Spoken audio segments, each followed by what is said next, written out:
ಇದು ಕೆಎಸ್ ಈಶ್ವರಪ್ಪನವರ ಮಾತಾದ್ರೆ, ಇನ್ನು ಡಿಕೆ ಸುರೇಶ್ ವಿರುದ್ಧ ಮಾಜಿ ಸಚಿವ ಸಿಟಿ ರವಿ ಅವರು ಕೆಂಡ ಕಾರಿದ್ದಾರೆ. ಮೊದಲು ದೇಶ ವಿಭಜನೆ ಮಾಡಿದ್ದೇ ಕಾಂಗ್ರೆಸ್. 1947ರಲ್ಲಿ ದೇಶ ವಿಭಜನೆಗೆ ಸಹಿ ಮಾಡಿದ್ದೇ ಕಾಂಗ್ರೆಸ್. ಆವತ್ತು ದೇಶ ಒಡೆದ ಮನಸ್ಥಿತಿಯೇ ಈಗಲೂ ಇದೆ. ರಾಷ್ಟ್ರ ಒಡೆಯೋದರಲ್ಲಿ ಕಾಂಗ್ರೆಸ್ನವರು ನಿಸ್ಸೀಮರು ಅಂತ ವಾಗ್ದಾಳಿಯನ್ನ ನಡೆಸಿದ್ದಾರೆ ಸಿಟಿ ರವಿ.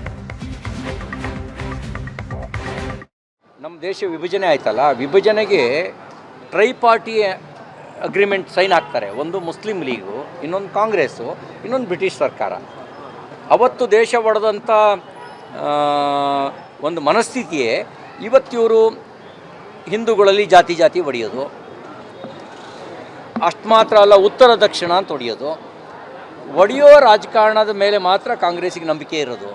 ಜೋಡಿಸುವ, ಬಲಗೊಳಿಸುವ, ಕೂಡುವ ರಾಜಕಾರಣದ ಮೇಲೆ ನಂಬಿಕೆ ಇಲ್ಲ. ಅವರೇನು ಹೇಳ್ತಿದ್ದಾರೆ, ನಮ್ಮ ಆದಾಯನೆಲ್ಲ ಉತ್ತರ ಭಾರತಕ್ಕೆ ಹಂಚ್ತಾ ಇದ್ದಾರೆ ಅಂತ ಹೇಳಿದ್ದಾರೆ.